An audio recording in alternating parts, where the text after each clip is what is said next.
Hi there, my name is Todd Watley. This is Generations Wealth. Thank you again for joining me today. So, today I want to delve into a topic that is a little, I don't know what the word is. I'm going to tip over some sacred cows, okay? If you know me as an attorney, I am very big on not going the way most attorneys do. I look at things very honestly, very realistically, and say, look, this is not right. This is not how things should be going on. And I am not afraid to talk about those things. And since I have gotten my financial license about almost 3 years ago, I have seen a whole lot of things. One of the reasons I got my financial license was because I saw so many things going on that I just did not agree with, and I could not fix it from the outside. And so I got inside the system so that I could fix it. Today, I want to talk about 4 critical issues that I see dealing with financial and legal that tend to cause problems and if not addressed, could be very expensive, okay? What I have seen is many advisors are very comfortable doing what they do, and that's typically increasing your assets, helping you invest so that you increase your assets or keep you very, very safe. Those are the 2 extremes that I see frequently. And to be honest, they do pretty much the same thing with all of their clients. They get very comfortable. This is the plan. This is what we're doing. And they do that for the vast majority of their clients. But as an elder law attorney, I see how that plan that was created for a 40-year-old is now not working with a 60-year-old. There's a lot of things changed during those 20 years. And your financial plan needs to change with that. And I will say many times your financial advisor may not be equipped or doesn't feel comfortable transitioning from the accumulation, working with 30, 40, even 50-year-olds, and then going to the 60, the 70-year-olds, because things are drastically different, okay? And your plan needs to meaningfully adjust as you get older, and that's where I come in, okay? That's where I decided to get my financial license and start working with people to work during that transition from accumulation for your entire life, your 401k, your IRAs, grow. That's great. But now at 60, you start wanting to live off of that money. You need to start thinking about things coming up, which is incapacity, long-term care, things like that. And advisors don't talk about it. Okay, so let's jump into this real quick. So one of the things that has impressed me most with getting older and how the plan doesn't change is risk and diversification. So let me just summarize this real quick as an introduction to say, a market drop of, 15, 20, 30, 40% in your 30s, it's like, okay, I've got time. I've got another 30 years to build that up, and the market's probably going to come back eventually. And let's just stay the course. This dip's not great, but it's going to come back and we'll be fine. That is not the case if you're 60, 70, 80 years old. A dip in your portfolio at this age is devastating. That's going to change your life. It's going to, make you have to adjust how you handle your affairs, and you can't tolerate a huge drop, okay? So go with me here for just 1 second. I'm going to get a little nerdy with numbers, but think about a 20% drop in your portfolio. Okay, so you were at 100,000, now you're at 80,000. Does a 20% rise in the market get you back to where you were? No. You're at 80, a 20% increase in that is only 16,000. Losing 20% of 100,000 is $20,000. That gets you down to 80. But a 20% increase, you're still $4,000 short. So you see the market go down 20% and then come up 20%. You're like, I'm even, but you're not. And this is why a dip in the market, a reduction in your portfolio in a later age can be devastating. And many times, if the market drops very quickly, it takes years for it to come back up to where it was, to come up to that 20%. And you just can't function with that. And that's why you need to look at your risk and diversification. And your financial advisor needs to be bringing this up with you in almost every meeting, but particularly once you start hitting that 60 to 65, 70-year-old age, you need to look at risk and diversification. Okay, so what exactly is that? What is risk? It's how aggressively your portfolio is invested. Okay, is it totally in the stock market? And you want to see my head explode? It's when I get an 80-year-old who is 100% invested in the market in very volatile things, and it's because their financial advisor has never changed it, has never looked at it and said, oh, we need to pull this back a little bit. When I work with people, when people, in that 60-plus age group bring their portfolios to me, typically we are changing that substantially to hopefully catch some of the rise, but drastically reduce the downside. I had a client just this week that in their current portfolio, they were subject to over a 50% drop in their portfolio and only about a 30% rise. We looked at that, arranged some things, and based on predictions, based on some stress tests we can do looking at past market activities and things that have happened in the past, and now looking, taking that forward and trying to guess what's going to happen, I got them down to about 15% drop, keeping the 30% up.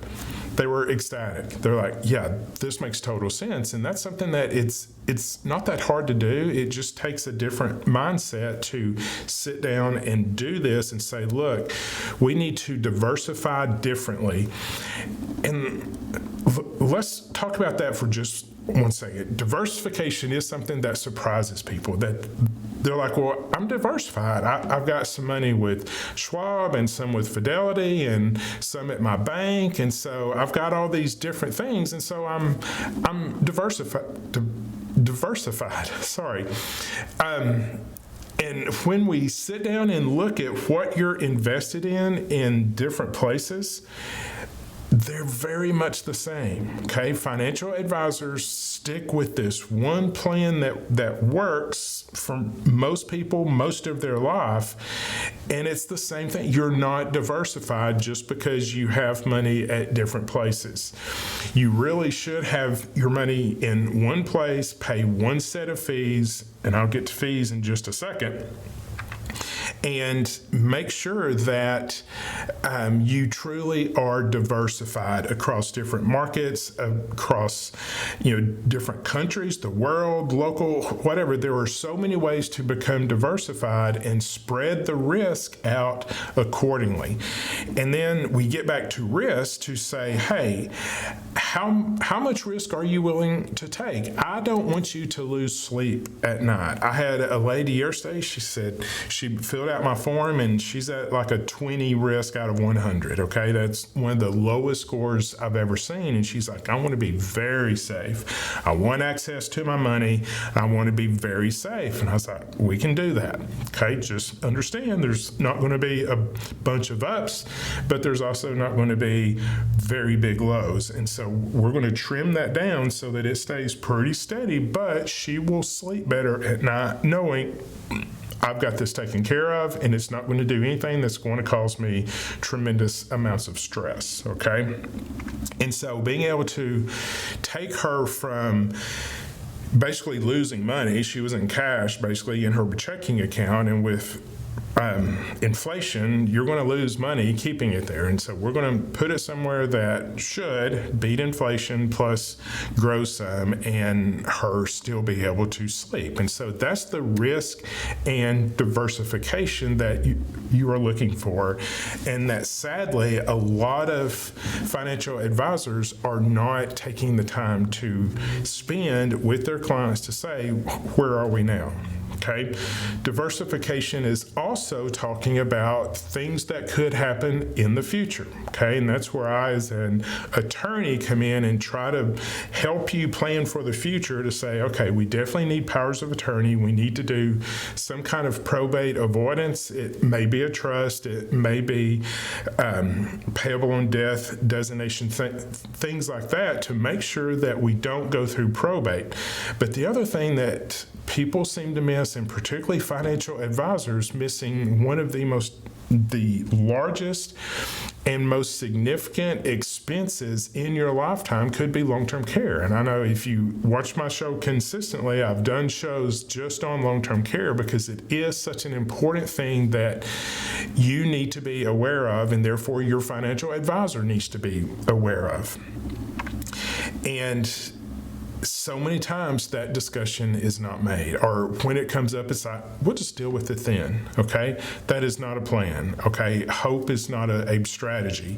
Hope is, well, we hope we don't go, but like I've said before, you have to understand there is a 70% chance that you're going to need some sort of long-term care. 70.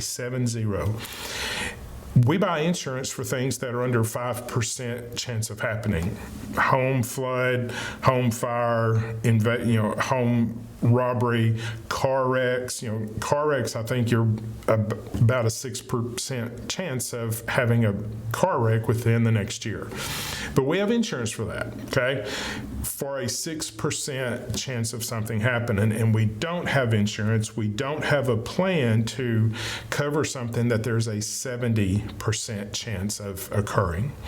So I have to, encourage you to sit down and think about this. It's not fun to think about nursing homes. It's not fun to think about incapacity, but it occurs. I see it every day as an elder law attorney working with families trying to figure out how to pay for long-term care. And having insurance or having a plan to do that makes things so much easier and helps clients sleep better at night. Again, this is why I got my license. And so, just to go back and kind of summarize this is, at 35, a market drop is an inconvenience. It's like, man, that stinks. But at 35, you've got plenty of time, and it's probably going to come back where it was plus go up more. That's not a problem if you're 35, but it's a huge problem if you're 65. That dip in taking 10 or 15 years to come back up and overcome all of that loss, you don't have that much time. Okay, we need to make it so that we can squeeze those down and make it so that you can sleep just a little bit better at night, knowing, okay, I'm invested. This is the plan. I have everything taken care of. That's true diversification, being able to diversify and know that you're going to catch something good that's going on and hopefully avoid some of the bad that's going on, or at least minimize the bad that occurs so that it's not a huge drop. It's a decent drop, but we're going to catch things going up. So risk. Okay, risk is hugely important, and your investment portfolio needs to accurately reflect the risk tolerance that you're okay with. I get people, like I said, this age was 22. I get people in the 70s, 80s, 90s. Okay, typically my younger people are like, yeah, let's go for it. 90% risk, let's do it. I don't mind if it goes down. I will sleep okay with that, but I really want to catch those up. I want it to grow, and we're like, okay, we can do that. Okay, just understand it's going to be a roller coaster. Okay, and then some people, they're like, I want to be on the train. Okay, just the basic basic, boring train that just goes straight, okay? Not much up and down, not much excitement, just steady, okay? And that's what you need as you get older, okay? So, risk diversification. After the break, I'm going to talk about fees, okay? Fees are the big sacred cow that I'm going to push over and discuss. So again, thank you for joining me today. My name's Todd Watley. If you want to see me, 479 601 44, 479 601 4119. All right, I'll be right back. Hey, welcome back. I am Todd Watley. This is Generations Wealth Talk, and today we're talking about some of the sacred cows that occur with financial advisors. Okay, I'm an attorney. I am also a financial advisor. I've gone to the process of getting those certifications, those licenses. I'm also insurance licensed, so I can cover estate planning, truly cover estate planning. One of the big topics right now, and I'll just go off on a little tangent here for just 1 second, is you probably get things in the mail every day from people advertising to talk about things that they're not licensed to talk about, okay? Primarily financial advisors doing estate planning. Just please understand, and I'm not sure how they get through this, but just understand if you go to someone talking about estate planning, because that seems to be the hot topic right now, and financial advisors are really trying to get into that space. When you go to that financial advisor for your estate plan, that financial advisor cannot do your plan. They're going to send you somewhere else. They're going to send you to a computer. They're going to send you to another attorney that you may or may not ever meet. It's just, it's bizarre to me how someone can, is willing to do dinners, pay, thousands of dollars to get people in to do a dinner, and then talk about things that they're not licensed to do. I am licensed to do all three, and I would encourage you, if you are watching this before May, I am doing a series of presentations where I will spend a substantial amount of time. I will do like hour and a half sessions that will quickly go through all three of those, but then I'm also doing extended sessions typically on Saturday mornings, talking about the big three, estate planning, financial planning, and long-term care planning or insurance.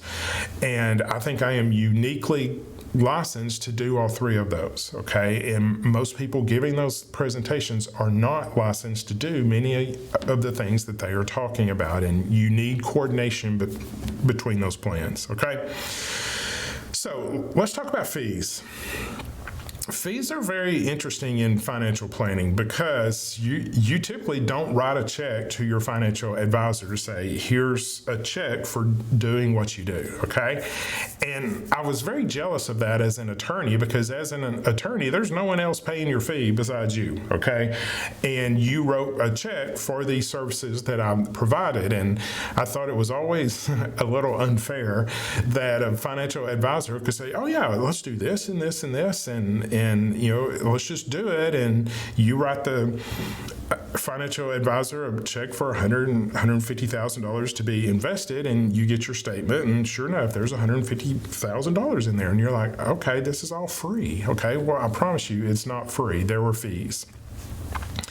There are advisor fees, there are plan fees, there are strategy fees, there are commissions paid when certain products are sold, typically insurance products. When an annuity or life insurance or long-term care policy is purchased, you see your money go into that, and you're like, great.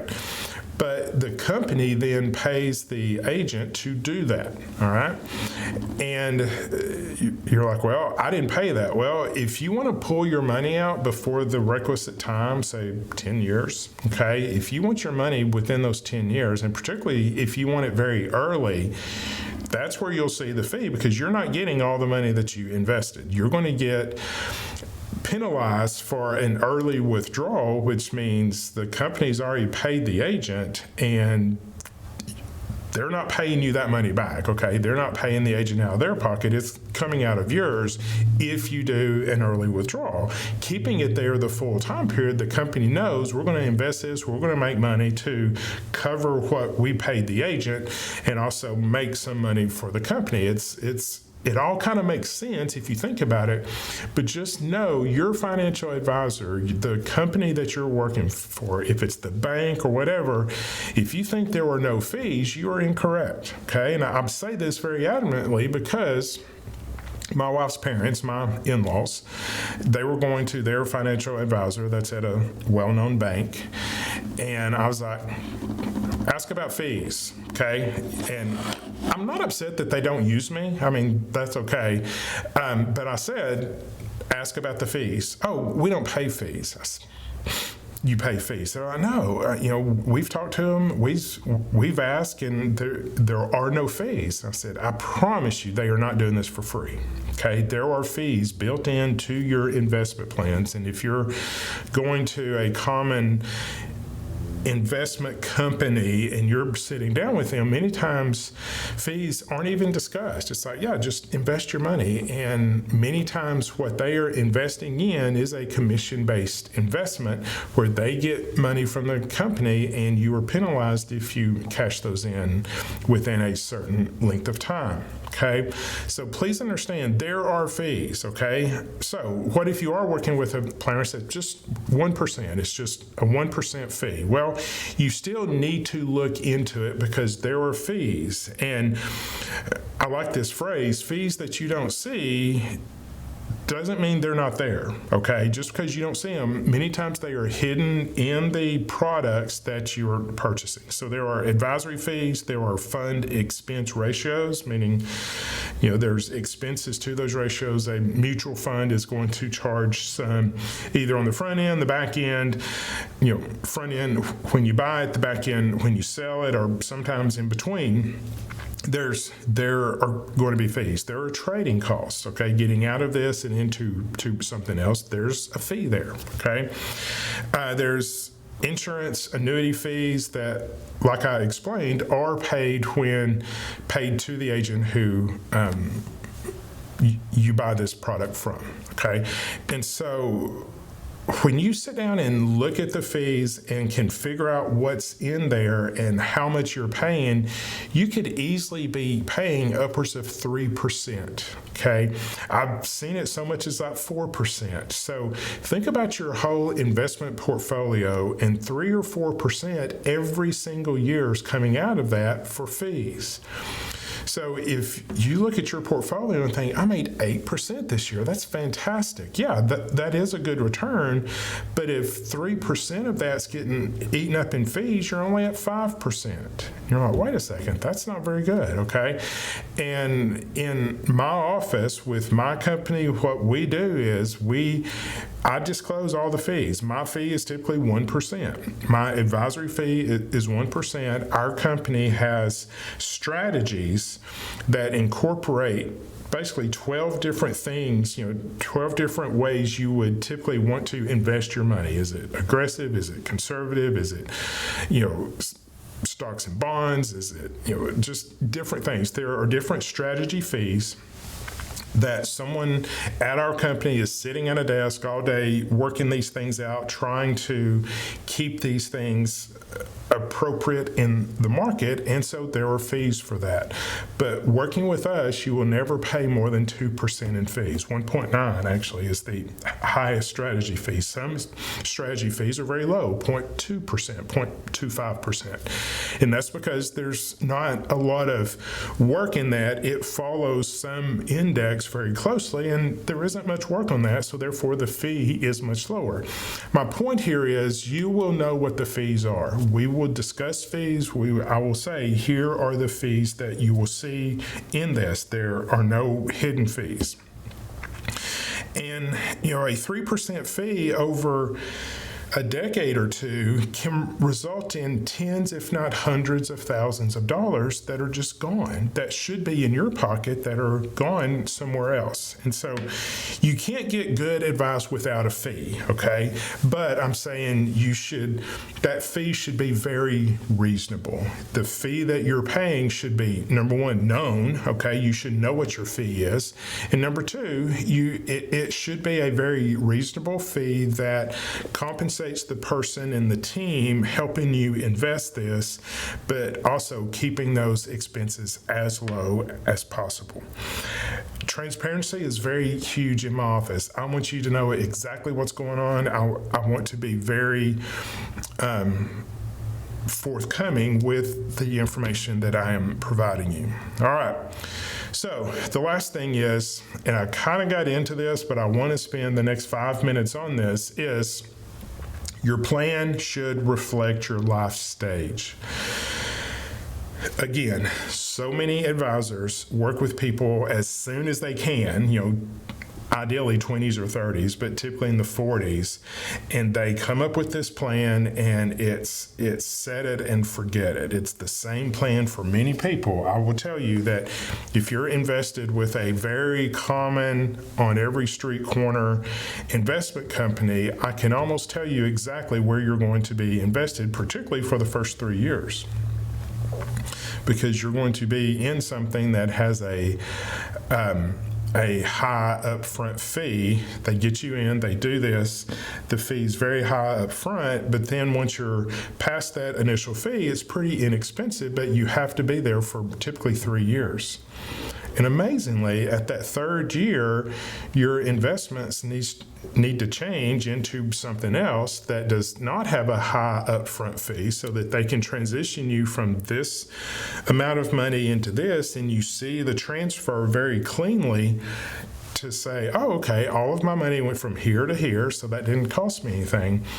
Where the new products that you're buying after the third year have higher ongoing fees each year, and therefore your person is making more money. And I see this happen again and again and again.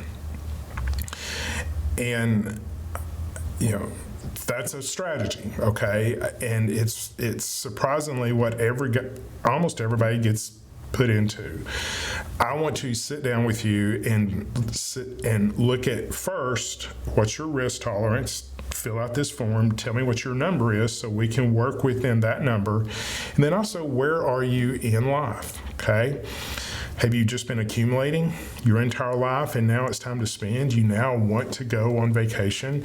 You now want to send the kids to Disney World. You want to do some things. You might want to spend money, and I think people are afraid to go to their financial advisor to say, hey, I want $50,000 out, and the financial advisor comes up with all kinds of excuses. Oh, no, we can't do that. Probably they've put you in something there would be a penalty that would show up if you pulled this money. It's like, well, no, let's don't do that. I rarely do that, okay? I pick out something that if you tell me within the next 2 or 3 years I want to pull some money out, fantastic, let's do that. Let's put it somewhere that it'll grow between now, but pulling your money out is not subject to a penalty or fees, okay? And we also need to look at long-term care. Have you been diagnosed with something? If so, it may be too late, but there's other things we can do. But hopefully we can have that long-term care discussion before you have a diagnosis that's going to prevent you from getting this. And your return on investment on long-term care insurance is tremendous. I mean, it's many times 4 or 5 times what you put into this policy. That's what it's going to pay in long-term care benefits. And that's why it's just such a great use of money, and people just don't talk about it. Investment advisors don't talk about it. The clients don't want to talk about it, but it's something that we talk about in our office. Particularly if you come in for an estate plan, we're going to talk about long-term care. We're going to say, what's your plan for covering this? And I would say 80 to 90% of everyone's like, we haven't talked about it. And they're 60, 65, 70 years old. And it's like, oh my goodness, you have to talk about this.